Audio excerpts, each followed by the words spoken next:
Let's move on now to the panel. First off, I'd like to welcome our panel moderator, the Chief Financial Officer of Kariya Energy. Please welcome Monsieur Philippe Cohen. Joining Mr. Cohen, I'd like to welcome the Senior Advisor from the Ministry of Oil and Gas of Gabon, Michel Mouba. You're welcome. Okay. Joining him, I'd like to welcome Directeur Général des Affaires économiques, juridiques et de gestion des données pétrolières of the Ministry of Gabon. Let's welcome Mr. Duplé Yokot. Also on the panel is the CEO of Gabon Oil Company, Marcellin Simba Ngabi, represented by the Business Strategy Director. Let's welcome Emery Lepo. Emery, you're welcome.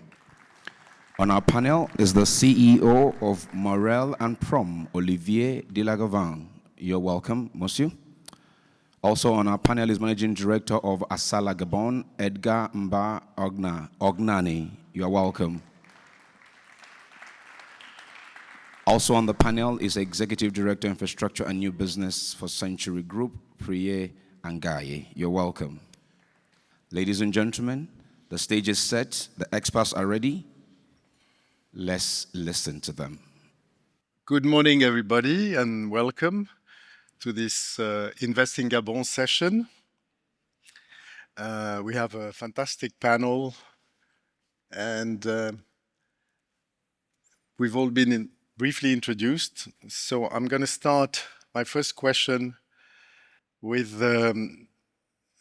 Duplex here, who will talk to us a little bit about the fiscal issues, the new of the new program, also of the new deep sea program that is being launched.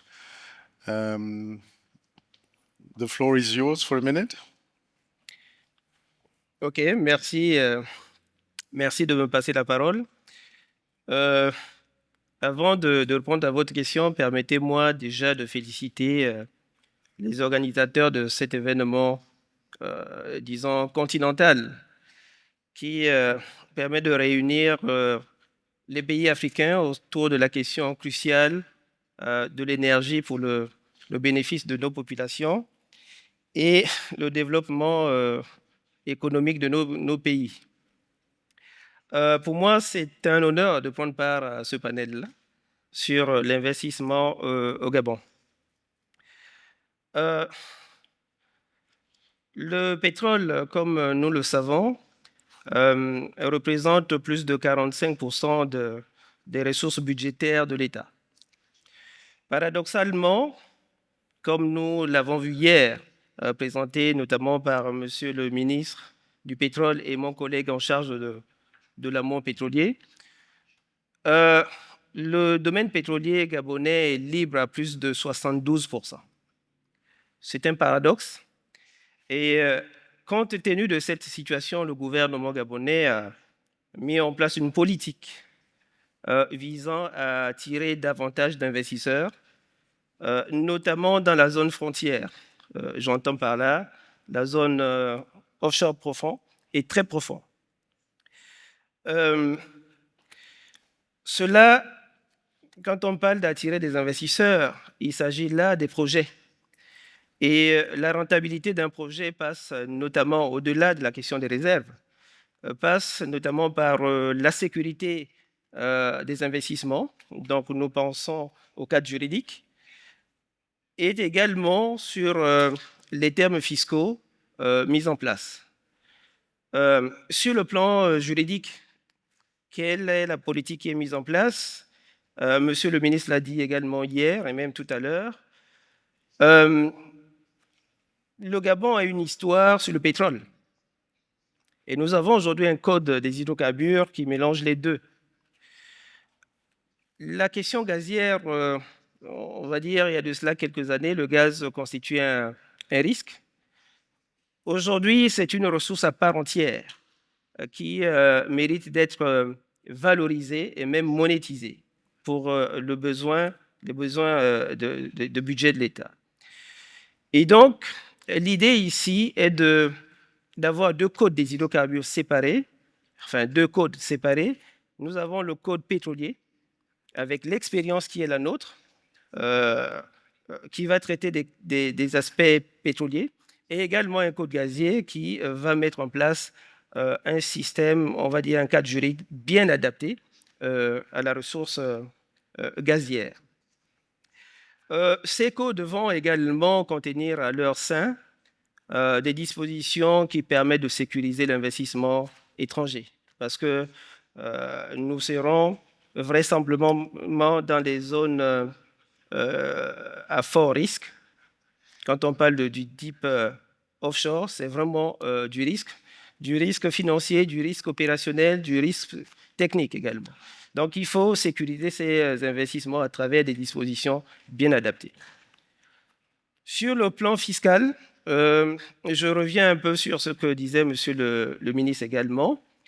Compte tenu de ce que je venais de dire en parlant de risque, il faut attirer les investisseurs, il faut recentrer un peu la fiscalité. Le bonus de signature dans ces zones est supprimé pour ceux-là parce que c'est un risque. Et derrière, je voudrais aller un peu plus loin. C'est adapter aussi toute la parafiscalité autour de ces blocs qui sont dans des zones frontières pour faire en sorte que les sociétés soient plus concentrées sur le plan opérationnel. Donc, c'est la volonté de l'État de réduire le risque, notamment financier, dans cette zone-là. La fiscalité dans son ensemble, notamment quand je parle de fiscalité, je vais parler ici de tout ce qui est RMP, de tout ce qui est profit oil, partage de la production, devrait également être progressive. Jusqu'à présent, nous avons des méthodes de partage de production qui sont dites régressives. Il faut maintenant envisager d'autres méthodes. Je pense à un facteur R, je pense à un TRI, qui vont permettre d'adapter la clé de répartition de la production sur la rentabilité et notamment sur l'environnement économique du moment. Voilà un peu globalement les premiers éléments que je peux mettre à votre disposition par rapport à cette question. Thank you very much for this overall picture of all the oncoming changes, and I see they're going to be very positive for the country as well. My next question would be for Michel. Yeah. Michel Mouba, the senior advisor to the ministry. And I'd like to ask you about marginal fields improvements and the policy on those. Merci pour la question. Oui. Alors, je vais avoir deux approches. Une approche plus prosaïque. La gestion de champ mature doit se faire comme un médecin avec un patient. Pour gérer un champ mature, il faut être à l'écoute du puits. Il faut une capacité opérationnelle parce que le puits peut lâcher à tout moment. Lorsqu'on parle de champ mature, en fait, on veut dire une production d'eau. Ce sont des puits qui ont un BSW très élevé, autour de 80-90%. Donc, il faut produire plus d'eau pour faire sortir l'huile. Donc, ça veut dire des investissements de surface. Mmh. C'est la première problématique. Secondo, il faut une connaissance du réservoir, de subsurface. Et ce que nous, on a fait au ministère du Pétrole, c'est que nous avons intégré la philosophie de production. Tous les réservoirs du Gabon, nous les connaissons. Nous savons comment on les produit. Nous accompagnons les pétroliers dans la sélection des projets. Si un pétrolier vient voir l'administration en disant qu'il a un projet de perforation additionnelle ou d'activation en PCP, en ESP, whatever, on est là, on comprend la technique. Donc aujourd'hui, le ministère se veut technique, on comprend les besoins opérationnels des opérateurs, mais on a fait quelque chose de génial depuis 3 mois. Avec l'arrivée du nouveau ministre, nous avons interprété 3000 puits sur l'ensemble du territoire. 3000 puits. Donc tous les puits du Gabon étaient revus, les diagraphies, la sismique, le calage. Nous avons fait une étude subsurface régionale sur 12 réservoirs, post-salt, pré-salt. Donc nous connaissons notre bassin. Et aujourd'hui, ce qui ressort, c'est que les champs marginaux, les champs matures sont quasiment produits par les opérateurs, sont déjà en production. Mais ce qui ressort, c'est qu'il y a un potentiel autour des découvertes qui n'ont jamais été développées. Nous avons retrouvé à peu près 20 découvertes non développées. Elles étaient dites non économiques dans les années 60-80. Mais aujourd'hui, avec la philosophie de production que nous connaissons, nous pensons que promouvoir ces 20 opportunités. Donc il y a des opportunités en gaz, il y a des opportunités en huile. Nous avons défini une gaz Windows, une fenêtre à gaz, une fenêtre à huile. Donc le ministère ne veut plus faire la promotion de champs matures, mais nous voulons faire la promotion des découvertes dites marginales, plutôt économique et nous attendons les investisseurs pour des data rooms au ministère. Nous avons la donnée aujourd'hui. Et c'est ça la clé aujourd'hui, la stratégie du nouveau ministre, c'est de travailler sur la donnée, pas juste sur du discours. Well, that is very impressive. 3,000 wells in 3 months. Ben, aujourd'hui, il y a ChatGPT, il y a l'IA, ça aide avec un algorithme, un Excel, on travaille. Donc, le ministère ne se peut pas être bureaucrate. Il y a un cabinet New Business qui a été ouvert aujourd'hui au ministère et qui fait ce travail d'analyse de données diagraphiques où il y a des compétences techniques reconnues par l'industrie et une compréhension importante des réservoirs que nous produisons. Donc, les pétroliers aujourd'hui ne peuvent plus nous tromper. Nous savons ce qu'ils produisent. Well, I'm sure there will be questions about your use of AI at the end of the panel, but for the next person, I'd like to ask Olivier your perspective as an onshore operator in connection with what Michel just said.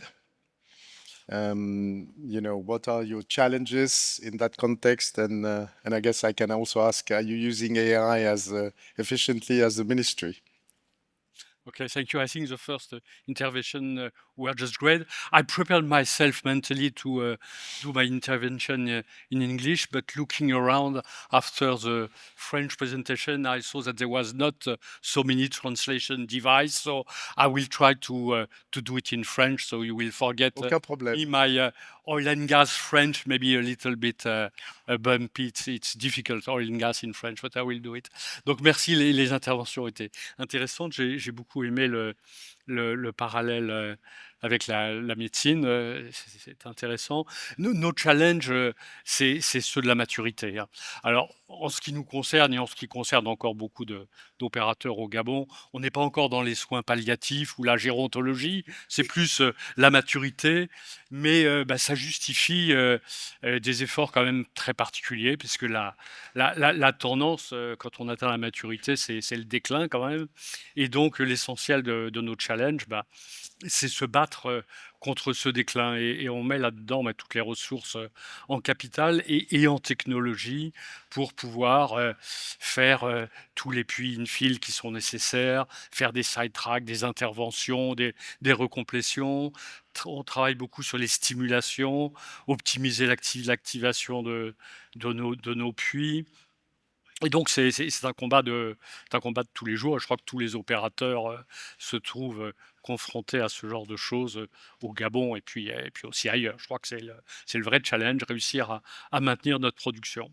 Alors, comme instrument aussi pour maintenir cette production, il y a tout ce qui est nearby exploration, je ne sais pas comment on dit en français, enfin l'exploration de proximité sans doute. Et puis, éventuellement, chercher de nouveaux plays. Alors ça, je crois que play, il n'y a pas de translation. Et puis, chercher de nouvelles zones. Actuellement, nous sommes en train de tirer une sismique là au milieu de la forêt. C'est compliqué, mais c'est un investissement qu'on croit utile. Et puis alors, ce qui est sans doute nouveau, c'est que le potentiel pétrolier du Gabon est avéré. Et je crois que le travail que vous faites contribue beaucoup à le développer. Mais c'est pas uniquement le pétrole. Je crois que le gaz va devenir un élément important dans le mix hydrocarbures gabonais. Nous avons pris l'année dernière un permis Gamba et nous allons forer un premier puits d'exploration gaz sur ce permis. Je pense que c'est important parce que c'est quelque chose de nouveau et c'est quelque chose qui se développe puisqu'il y a maintenant un marché domestique qui est vivant. Il y a même certains opérateurs qui ont des projets d'export. Donc voilà, on fait ceci. Et puis nos challenges, c'est aussi les challenges en termes de RSE. Il y a bien évidemment l'environnement où on cherche à minimiser nos émissions. Nous avons réduit notre tâchage de plus de 50%. Nous avons réduit les émissions de méthane de 90%. Ce sont des choses qu'il faut faire. C'est essentiel. Nous travaillons aussi forcément sur tout ce qui concerne nos relations avec les communautés. C'est important, ça fait partie de la licence pour opérer. Et puis également, je crois qu'un point essentiel, c'est nous avons beaucoup de talents parmi nos collaborateurs gabonais et je crois que c'est important de les développer et puis de les faire monter dans l'organisation. c'est ce que nous faisons, nous nous y employons, nous avons même fait monter il y a fort longtemps nos talents gabonais jusqu'au poste de directeur général. Nous avons encore aujourd'hui un directeur général gabonais. Nous avons vraiment de bonnes équipes et il faut y travailler parce qu'il y a beaucoup de talents. Il y a aussi des talents qui sont en attente de job, donc il faut participer à ça.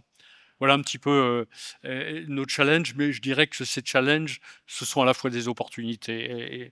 Et je trouve que le climat aujourd'hui qui est installé par les autorités contribue effectivement à cette confiance qui est indispensable à faire progresser les choses. Voilà. J'espère que mon français était à peu près OK, mais après tout, on est au Gabon aussi. On est en Afrique du Sud, mais... Thank you very much. Merci beaucoup, Olivier. I would like to ask Emery Lepo, who is the Director of Business Strategies and of all the joint ventures for the GOC, the Gabon Oil Company, to perhaps tell us a bit about how GOC will be leveraging newly acquired assets, enhance national production, upstream capacity, and exports. Yep. And I might have another question for you afterwards. Okay. Vous avez bien compris. No, thank you. I think I will try in English. Oh, wow. Because our Thank company is a Gabon Oil Company. It is in French, Société Nationale des Hydrocarbures du Gabon. While we are here to sell Gabon, to sell opportunity in Gabon, just to make clear. And Gabon Oil Company, as a national company, one of our aims is to enhance the production for the government, to enhance revenue for the government, because there is associated with a social project in the country. Coming back to your question, how we leverage the last acquisition, what we did. GOC 10 years ago was a small company. We got a strategy with the instruction of the high authority in the country. That means how we're gonna grow. And one of the strategy was to buy asset that the owner would like to sell. I precise. We buy the asset what the owner would like to sell. That is what we did in the case of Asala, Chulo, and SMP in the last case. By doing this one today, we enhance our production locally for the GOC and for the country, but not in terms of also in terms of reserve, but not in terms of the future that we need to produce more. We need to have a new field. Today we are by around 80,000 barrels a day for the group of the Gabon Oil Company, for which one Asala is inside, and also Tulo, and that is what we did today. But that is not, this step is behind us. We need to look now forwards. What is the next step? The next step in Simba strategy, the minister presented this today, is exploration. We need to go for exploration. And Gabon Oil Company, as a national company, we need to be a leader to promote investment in terms of exploration. We need to have this strategy, financing, which is why we are here, we are looking for partners, financing all the project. When we hear that 72% of the licenses are free, it is a better opportunity to you, all the investors, to have a partnership with Gabon Oil Company. We will have maybe more advantage than what my colleague here, they managed to announce, and by going also in these blocks. And we will assist and will be partner and will accompany this development. That is what I can say in terms of strategy today. We need now to look for the future. Exploration in oil, exploration in gas. Somebody said that any drop of oil count. That's what I heard yesterday during the opening session. And today that's what we are chasing. Any oil drops count.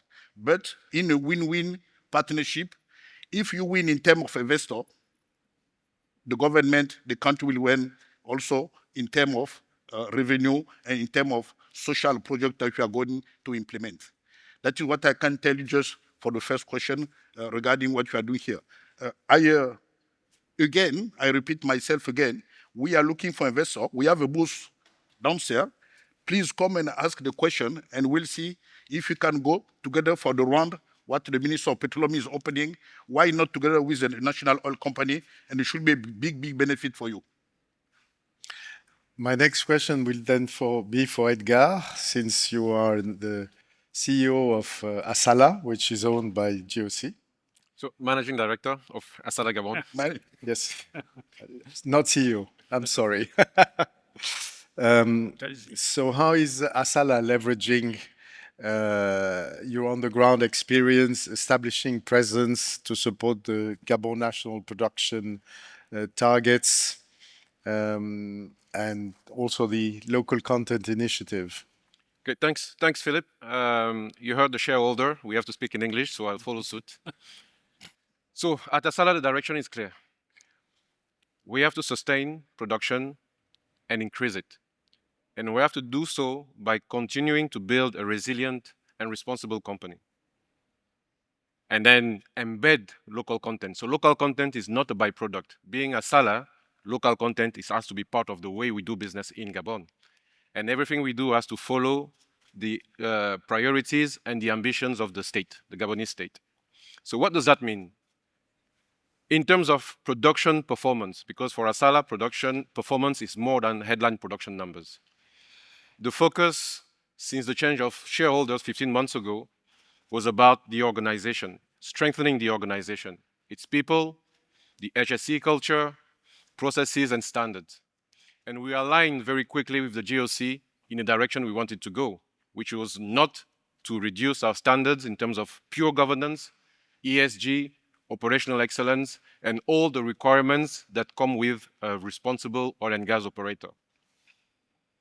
So we tackled production on 3 fronts. The first one, because we operate mature fields, is about extending the life cycle.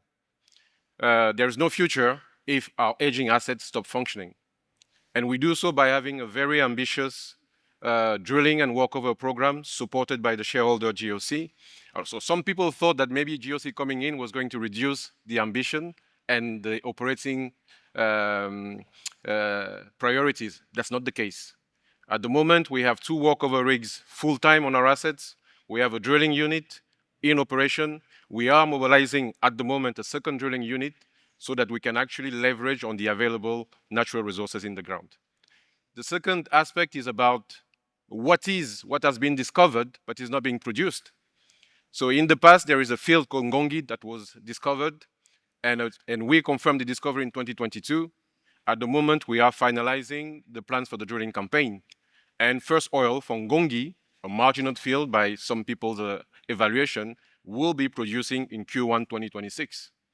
And to do that, we will leverage on our infrastructure. We will produce through the Atora field, which we operate on behalf of GOC and Asala Gabon. And the third step, you heard it, is about exploration. Without exploration, there's no future. So right after the Ngongi drilling campaign, we will drill an exploration well this year. And Mr. Timothée de Renald, our subsurface director, and his team are maturing a number of exploration opportunities that we will drill in the coming months. So in terms of production, what we believe is if we get our foundations right, we'll deliver the growth. At the moment, we are delivering the initial plateau, as we call it, but then the growth will come as we continue to strengthen the foundations of the company. You ask about the local content. What is it that we are doing? For Asala, production, performance, and local content go hand in hand. We are a state-owned company. So we do it with 3 levers. The first one is capacity building, and we start internally. At Asala Gabon, we have today 91% of Gabonese staff. And you know, the percentage game can be one that is played by some companies. But in Asala Gabon, the managing director, the finance and administration director, the wells manager, Ahmed Assele, our new business and development manager, are Gabonese. And when you look across our sites and our offices, you will see Gabonese in positions of responsibility and real accountability. But we also took capacity building beyond just our company. It's about the communities that are around us. We had launched a program 3 years ago called Leaders de Demain, which is tomorrow's leaders. We have about 700 members of the communities working in our operations. But usually, these come for low-skilled jobs. So what we've done is to go into the communities, select young women and young men that may not have had the opportunity to apply to a company like ourselves, put them through a 1-year intensive development program, both theoretical and practical, within our operations and with our contractors. and at the end of the 1 year, decide who are fit to work with us. And half of the first 2 promotions actually found jobs immediately after the program. The second lever is on contracts. So we have a comprehensive local content strategy in place, but there's no local content if you do not distribute the wealth from your operation. So what we did was to strengthen our procurement processes to prioritize on available local capacity. And we are seeing results 1 year on. When you look at maintenance and operations-related operations, we have increased the spend by 50% in 1 year. You look at logistics, we increased the spend on local vendors by 100%. We more than doubled the spend on local vendors on logistics. And on projects, civil works, we actually increased the spend by 150%. So these are real, concrete numbers that show that the strategy is working. And this is done in collaboration with the ministry, in alignment with the hydrocarbon code, which is very clear on the areas of services that should be reserved or where we should help Gabonese capacity increase and improve. And the third lever is on social development. So for Asala, that's not a burden. It is actually an opportunity because we want to make long-lasting impact where it matters. We are state-owned through the GOC. It has to be, our impact on the people and the populations has to be felt. That's why in the last 2 years, we spent more than $45 million on social investment projects, on infrastructure, school, health, and anything that aligns with the country's ambition. So that's the way we tackle local content. It is part of how we do business. That's extremely impressive for an achievement in such a short time, and wishing that you will continue, I'm sure, with the best of luck. I'd like to introduce our Nigerian friend here, Preye, who is working at Century, which is a big shipping and floating storage operation. And maybe you want to say a few words about how you could enter or develop more business into the Gabon market, which is very attractive to neighboring countries. Thank you very much, Philippe. Let me start by saying a big congratulations to the Gabonese for having sustained a stable polity. That's a basic requirement for FDI. I would also wish to commend the Minister of Oil and Gas, His Excellency Ngabi, and his team for having a regulatory framework that, as far as I'm concerned, works. I've had reason to interact with the code, and I see that there are provisions that indeed would make Gabon a country for friendly investment. I have realized that the goals are very clear, and that's something that would encourage any would-be investor. There are clear provisions when it comes to local content. There are clear provisions when it comes to the ESG goals of Gabon. There are things relating to monitoring, reporting, verification. I mean, you're excited in dealing with a country that has clear direction on what it wants to achieve. And to be honest with you, that's our interest in investing in Gabon. Yes, it fits into the expansion plan of the Century Group to invest in other African countries, but Gabon indeed stands out because it has developed a framework that is very functional, that supports the economics for project financing, and the tax code is also something that's impressive. And for these reasons, I would want to say, a big well done to the key stakeholders in the oil and gas sector in Gabon. Century Group is an African company. We consider ourselves an energy investment de-risking and infrastructure company. We have been in existence for well over 2 decades, supporting IOCs and indigenous companies in the development of fields, deployment of offshore energy infrastructure. We're very client focused. And for us, it's all about solutions. Solutions that would ensure a decrease in the per barrel operating costs. Solutions that would ensure oil and gas production enhancement. Solutions that would ensure what I know every investor will be interested in, return on investment and revenue. So for us, we approach our business from an aspect of the people and as well as creating value. For us, again, our interest in Gabon is basically because it fits into our offering, our skills, our expertise.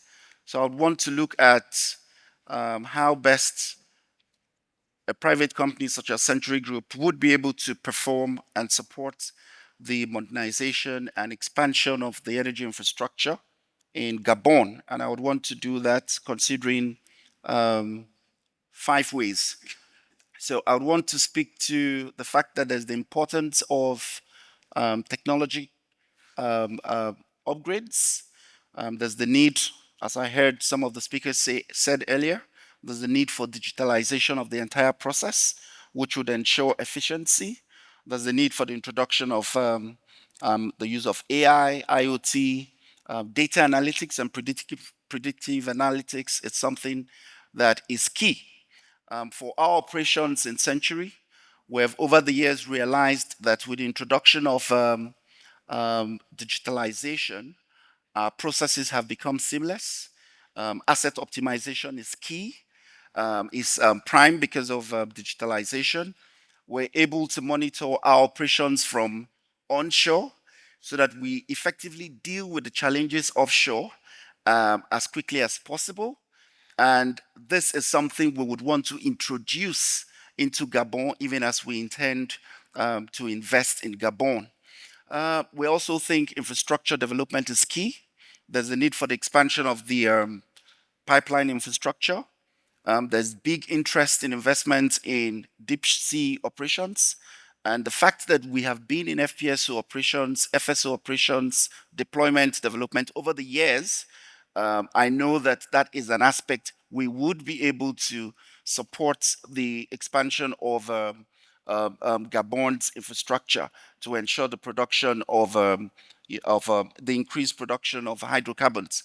So deployment of FPSOs, the fact that we have 3 gives us great experience in that area. We've also, over the years, been involved in the execution of pipeline projects.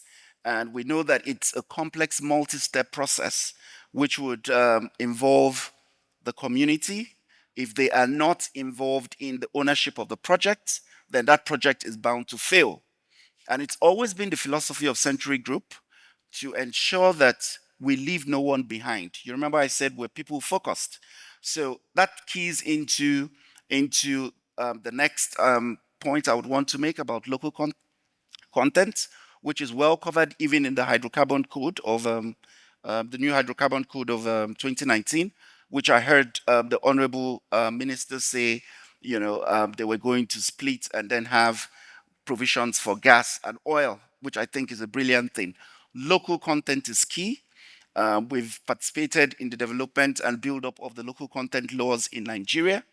We have the experience to also support the building of the local content code in Gabon. There's also the need for capacity building. There is no need retaining knowledge, but there's always the importance of transfer of knowledge. And for us in Century Group, training is something that we don't kid with. We ensure that there's a training metrics that ensures our staff are always up to date in terms of the technology and to ensure that their services are top-notch. We don't want to operate in an environment where safety is not key, so we ensure that our training is top-notch. We also would want to encourage environmental sustainability, which is something that we have taken to some other level. We, as much as possible, are reducing our carbon footprint. We are working to ensure that we reduce our flare because we think we need to preserve the environment for the next generation. There's no need destroying the environment just because we want to satisfy our needs today. We must think of the next generation, and therefore the utilization of technology and techniques that are very environmentally friendly is something that we would focus on, and would definitely wish to work with our partners and friends in Gabon as we enter into that space. The elephant in the room is always finance, but I want to believe that there are many mechanisms to ensuring that financial investment is sorted out.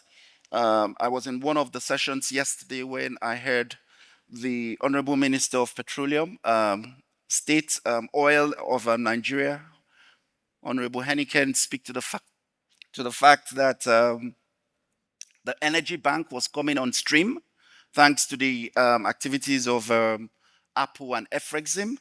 And I think that is something that we have over the years built capacity in dealing with. Financial partnerships have been built.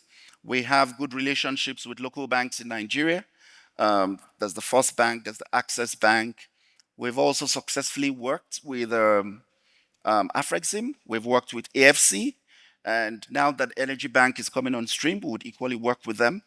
The fact that we've worked with these entities over the years, we would easily be able to transfer that experience, that partnership to our operations in Gabon.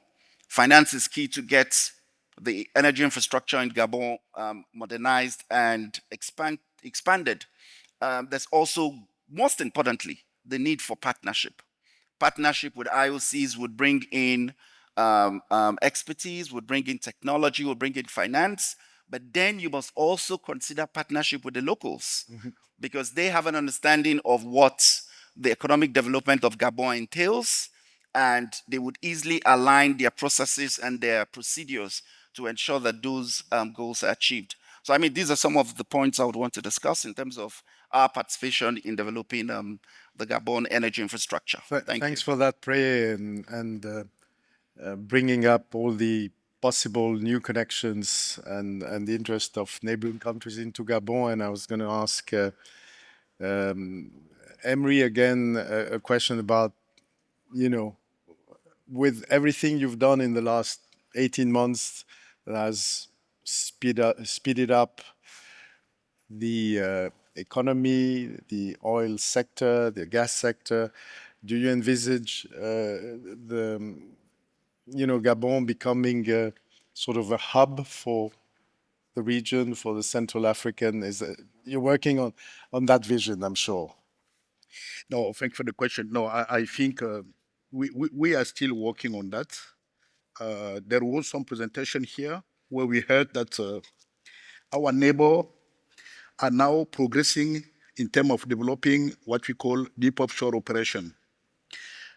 We made some acquisition the last 2 years, let's say, but this acquisition for us give us the opportunity to know what is the most big problematic that you have in the oil industry.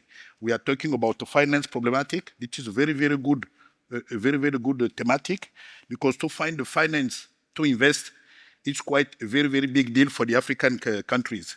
It's not that easier. There is a lot of investor. When we are talking about certain amount of investment, there is nobody. Regarding the hub, how GOC can be a hub for the region? We need to start with Central Africa, maybe until Nigeria. Before I explain that, during our acquisition, we bought one of the drilling company. We are member of the APO as well. By participating to this meeting with the APO, there is the opportunity and possibility to share equipment, to share experience, and to share exactly recs or feedback regarding projects that they have been conducted. Like I heard in Congo regarding the LNG project, we will also learn from them.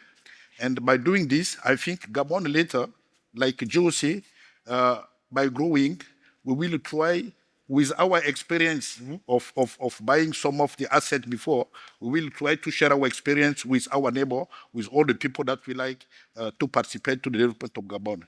And we will also try to be one of the leaders to promote the investment in Gabon, because what they are doing today, I'm coming back about the deep offshore investment.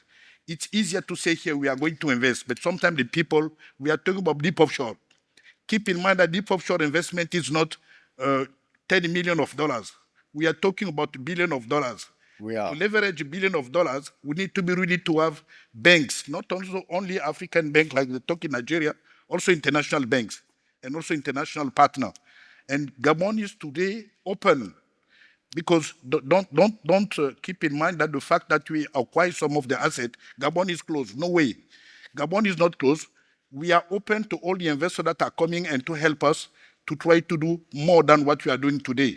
And we are learning from the past. And that is what I can add today to your question. Thank you very much. It's very important to bring energy security across the whole region, and I think you'll be a big contributor to that. I want to thank everybody, because apparently we have exceeded our time. I don't know if we have time for 1 or 2 questions. No, not really. Well, we can answer questions outside of the room on the way out. Thank you very much, everybody. Pray, Michel. Ça aurait été bien de développer 1 minute. Pardon? Ça aurait été bien de développer 1 minute, vraiment, la conclusion pour le ministère. Oui? 1 minute. Une minute? 1 minute. 1 minute? Just 1 minute. Une minute for the ministry to close. Just 1 minute for make a conclusion. 30 seconds. Alors, je souhaitais faire cette conclusion. La première rencontre que nous avons eue avec le ministre du Pétrole, il nous a appris une récitation. La création de richesses nécessite des investissements qui doivent être financés et suffisamment rentables.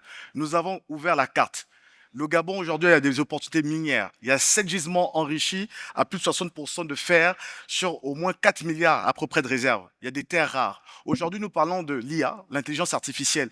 Nous avons besoin de développer tout ce qui est minéraux critiques pour la transition énergétique. Aujourd'hui, la vision du ministère, c'est de connecter le gaz à la ressource minière.